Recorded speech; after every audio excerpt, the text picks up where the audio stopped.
Hi guys! Welcome to our mini vlog! Ako matagal-tagal na nga rin guys bago ako nakapaghuling mini vlog, kaya ito nag mini vlog ulit tayo for today's video. Pasensyahan nyo na lang guys yung boses ko dahil hanggang ngayon may sipon at saka ubo pa rin tayo kasi nga tinamaan tayo ng flu. Charis!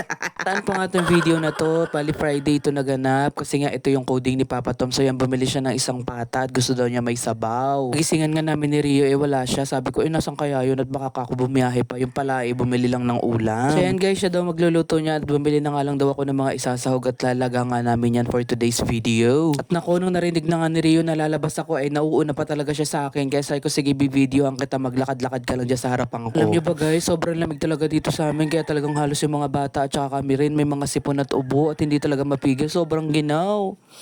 Ito na nga kami dumiretso sa bilihan ng gulay at titingnan kami dyan ng panahog dun sa nilaga namin na pata. Bali una ko nang kinuha dyan yung Baguio beans kasi sabi ni Papa Tom lagyan ko daw kahit hindi naman namin kinakain. Charis!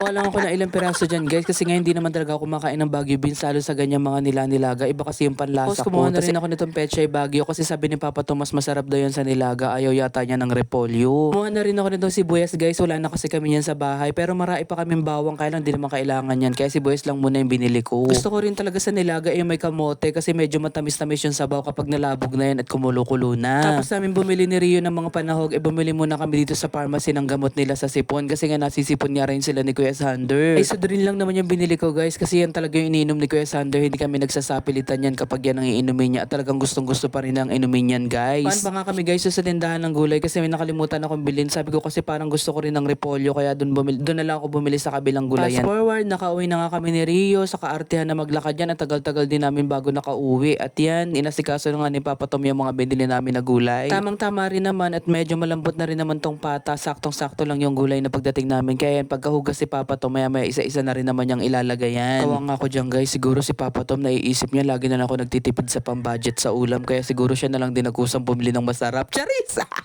Ako lang kasi guys, hindi talaga ako bibili niyan kasi syempre pag ganyan umaabot na rin ng ilang daan yan, naku po ang budget lang naman namin sapat lang kaya dapat talaga magtipid-tipid tayo. Guys, ganyan din ba yung mga asawa niyo, yung parang hindi natatakot bumili-bili sa budget, hindi katulad natin mga nanay kapag talagang bumili ng ulam budget na budget lang. Yes, si Papa Tom naku walang pakialam yan, pagka talaga magluluto yan kumpleto talaga ang sahog, Diyos ko po.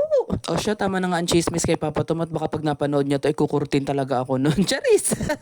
Guys, nakabili din pala ako nitong saging na saba kasi nadaanan ko doon nga sa isang tindahan tsaka yung repolyo. Tapos bumili din ako ng grapes ni Kuya Sander niyan. Ito, balik tayo sa pagluluto. Nung malambot na nga yung pata, nilagay na ni Papa Tom tong kamote para rin lumambot na din at isunod na rin niya yung saging. Kailang ulo lang nun guys, ilagay na rin naman ni Papa Tom yung mga iba pang gulay tulad ng repolyo, tsaka Pechay Baguio, tsaka yung beans. So sinama-sama na rin yan. Na rin ni Papa Tom yan ng paminta, ng asin, tapos ng magic sarap. Tapos okay na rin yung lasa niyan guys, kaya sabi ko pagkulo niyan okay na to, mag-thumbs up na siya. Charis!